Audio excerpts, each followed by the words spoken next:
You might have heard about this concept called type narrowing in TypeScript. And I know when I was first learning TypeScript, I really didn't know what anybody was talking about when they said you have to narrow your types. But in today's video, we're going to discuss what type narrowing is through some examples and give you a good understanding, and also give you an understanding of why this is definitely a useful thing to know within TypeScript. So what is narrowing? Well, it's when you have a type that is a bit more broad. And what do I mean by more broad? Well, it's more than just a single type. It might be a type union in which a type is either a number or it's a string or it's a Boolean. And then with type narrowing, you're going to actually take this broader type and you're going to narrow it to a more specific type. So instead of a type being a number, string, or Boolean, you might narrow it to just a number. That would be considered type narrowing. Now, to narrow a type, you might use what is called a type guard, which will basically be some code that you will write that will say, okay, if the type of this variable is a number, then perform this operation. So you might add this type guard using the type of operator, which is what I just mentioned. You might use a discriminated union. We'll touch on those in a sec. You might use the instance of operator or different things like that. You add this type guard to narrow your type. Now, why do you even care about narrowing your types? Well, it removes something that a lot of TypeScript developers run into that is somewhat frustrating. And that is when you know that some value is going to be a certain type, but TypeScript still throws certain errors for you. So let's look at this example here. And we're going to use the type of operator to add a type guard in this example. So here, I have a function called council_id. It takes one argument, and this argument is going to be of type number or string. And then I'm just going to council.log my ID, and then I try to call the toUpperCase method. Now, what's wrong with just trying to call this method on this value? Well, this ID here, I'm saying it's a number or a string, and numbers, they don't have a toUpperCase method on them. Only strings do. So TypeScript's going to tell me, hey, toUpperCase does not exist on type string or number. So what do I need to do here? I need to narrow my type to just a string so I can use my toUpperCase method. And how do I do that? Well, I can add a type guard. So right here, I can say if the type of my ID is equal to a string here, then at that point, TypeScript's going to know that my value is going to be type of string, and it's going to allow me to use this toUpperCase method here. Okay, so I add a type guard using the type of method to check if it's a string, and then that allows me to access the toUpperCase method because I have now narrowed the type of this value to just be a string. Now, I could also add an else statement here, and TypeScript will already know when I enter this else block, this value will most definitely be a number here. I don't need to say if type of value is a number. That is already inferred by TypeScript. Since I'm saying this ID can only be of type number or string, and I check here if it's a string, well, if it's not a string, then it's a number. So here I could access any methods or properties that exist on a number. So toFixed, toPrecision, value of, different things like that. All right, so that is one example of narrowing your types. So TypeScript will allow you to perform operations that exist just on that type. Now, if I wanted to perform an operation that exists both on a number type and a string type, you don't need to add a type guard. But TypeScript will enforce that you can only use properties and methods on any of the types that that value might be. And you can add type guards to narrow that type. Now, let me show you some more examples of how you might add some different type guards. So here you can use truthiness to your favor. So here I have the same function, council_id, but now my ID, I'm saying it can be either a string or null. So this value is potentially null. And TypeScript is going to tell me, hey, object is possibly null. So it's not going to let me just do toUpperCase. So what I can do here is I can first check if my ID is truthy or not. So one way to do this would be I could say ID and do ID.toUpperCase.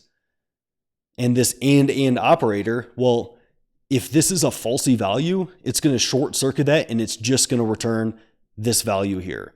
It's not going to evaluate to id.toUppercase. But if this is a truthy value, then it is going to return id.toUppercase.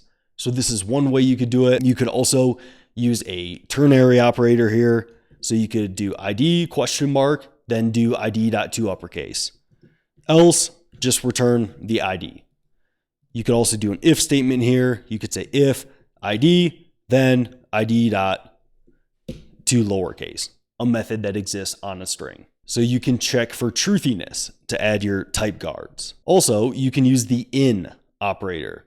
And the way that you can do this is, if you're not familiar with type aliases, no worries, I'll explain those in future videos. But here I have two just kind of custom types. That's what a type alias is. It's a custom type.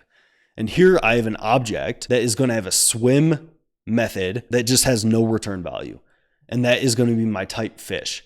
And then my type bird is going to have a fly method that also just returns nothing. So in my function here, I'm going to say that my function, it takes one argument, which is an animal. And it's either going to be a fish or it's going to be a bird.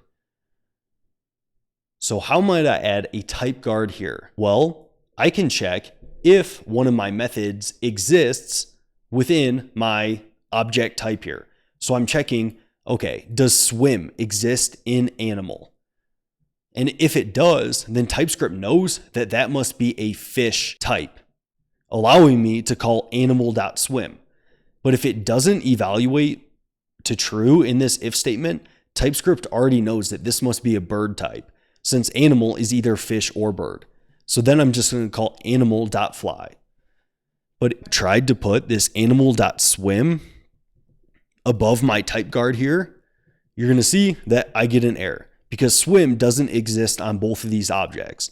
I need to first check whether my method is in my object. And you can use that using the in operator. So if swim in animal, then you can do that. Else, if I ever get to this line of code, I know that my type is not a fish and it must be a bird, and I can access the fly method. Now you can also use the instance of operator to do a very similar thing here, to where here I have a function called log value. It takes one argument called x, and it's either going to be of type date, a JavaScript date, or it's going to be a string. And I check, okay, if x is an instance of a date, so it's a date instance. If that is true, then I want to call this date method. But if that is not true, then I know it's going to be a string, and then I just want to call x.toUppercase. So you can also use the instance of operator as a type guard to narrow your type so you can access these different properties and methods. Additionally, one method that you may have not heard about that is a little bit more specific to TypeScript is a discriminated union. So I don't necessarily love the naming of this, but I mean, it basically gets to doing what we've been doing this entire time. Narrowing your types so you can access a certain property or method without getting an error. So I have an interface called dog. And as you can see here, it's going to have a property of kind, which is just a string dog. And then it's going to have a property of man's best friend, which is true. And then it's going to have a speak function. And then here I'm going to have interface cat. It's going to have a kind that is cat. And then it's going to have a isChill property, which is true. And then a speak method as well. And then I'm going to create my own custom type, which is a pet. And it's either going to be a dog or a cat. And in my function right here, it's going to take one argument, an animal. And that is going to be of type pet. So my pet is going to be either a dog or a cat. And as you can see, when I try to call animal.speak, that works right away. I don't need to add a type check for that because the speak method exists both on my dog and my cat. So that's going to be totally fine to do. No matter what, this animal will have a speak method. But when I try to access animal.mansbestfriend, I get an error because my cat object, it doesn't have a man's best friend property. So it's not going to let me access that because that does not exist on both dog and cat. So I need to add a type check. And what you might commonly see with a discriminated union is basically in a type interface, you might add a property called kind. And that is going to allow you to differentiate or discriminate between your different interfaces. So here I add this property to almost be like a unique ID for my dog interface. So my kind is dog. And you'll commonly see this written as kind or even type. And then on my cat, it's also written as kind, as cat. So here I can check if my animal.kind is equal to dog, well, then I can access man's best friend. Else I know it's a cat and I can access is chill.